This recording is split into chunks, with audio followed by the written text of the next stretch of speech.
पूजित होने का सौभाग्य प्राप्त होता है। ईश्वर की अपनी वाणी वेद है।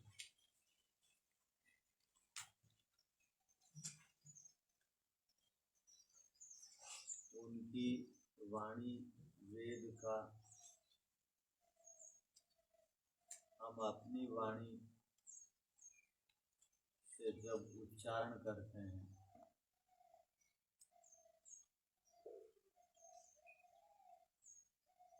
और उस अनुसार चलने के लिए प्रयत्न करते हैं तो हम सबका अपना जो लक्ष्य है, उद्देश्य है, प्रयोजन है, वो पूर्ण होता है।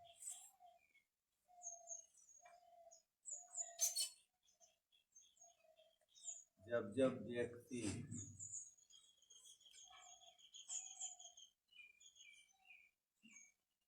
ईश्वर के विशेष स्वरूपों को, गुणों को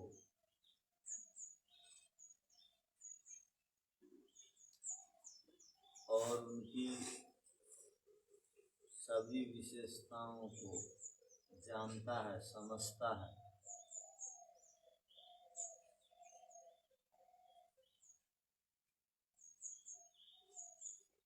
और अहंकार अभिमान को त्याग करता है,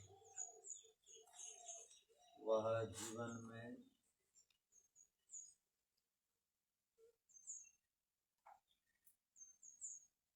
उसकी जो अपनी इच्छा है दुखों से बचना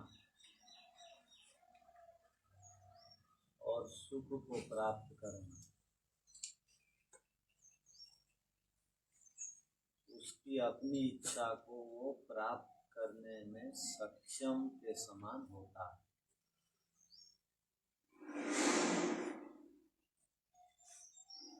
आर्याभिविनय ग्रंथ का हम नियमित स्वाध्याय कर रहे हैं।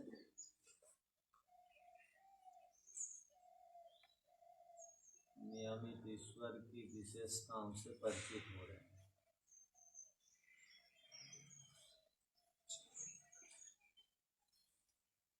ईश्वर से संबंधित अनेक संबोधन शब्दों पर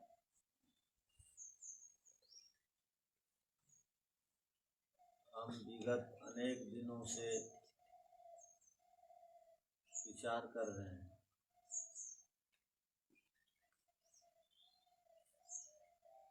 आज एक नया संबोधन है, ईश्वर के लिए आया,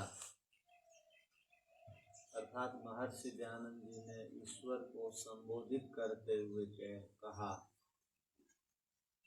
कि हे ईश्वर, आप पुरुषार्थ प्रापक हैं। इस शब्द पर हम विचार करेंगे। ईश्वर को यहाँ पर पुरुषार्थ प्रापक कहा गया।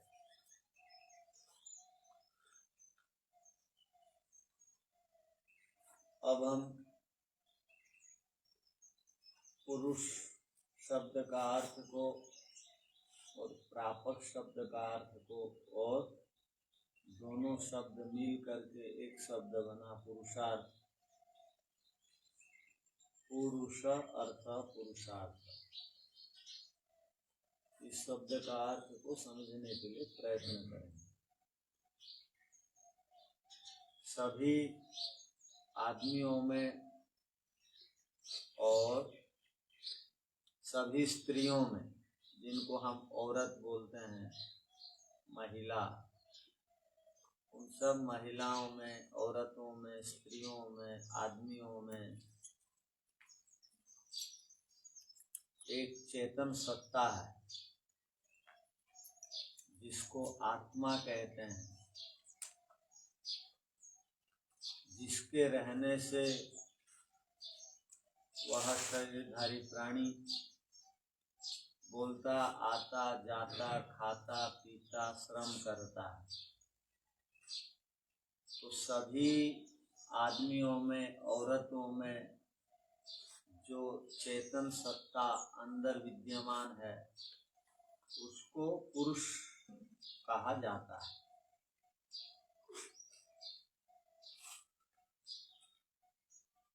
हम लोग में पुरुष शब्द का अर्थ जो मनुष्य हैं पुल्लिंग देहधारी उनको पुरुष समझते, किंतु पुरुष शब्द का मूल अर्थ है जीवात्मा। वो औरतों में भी है और मनुष्यों में, आदमियों में भी।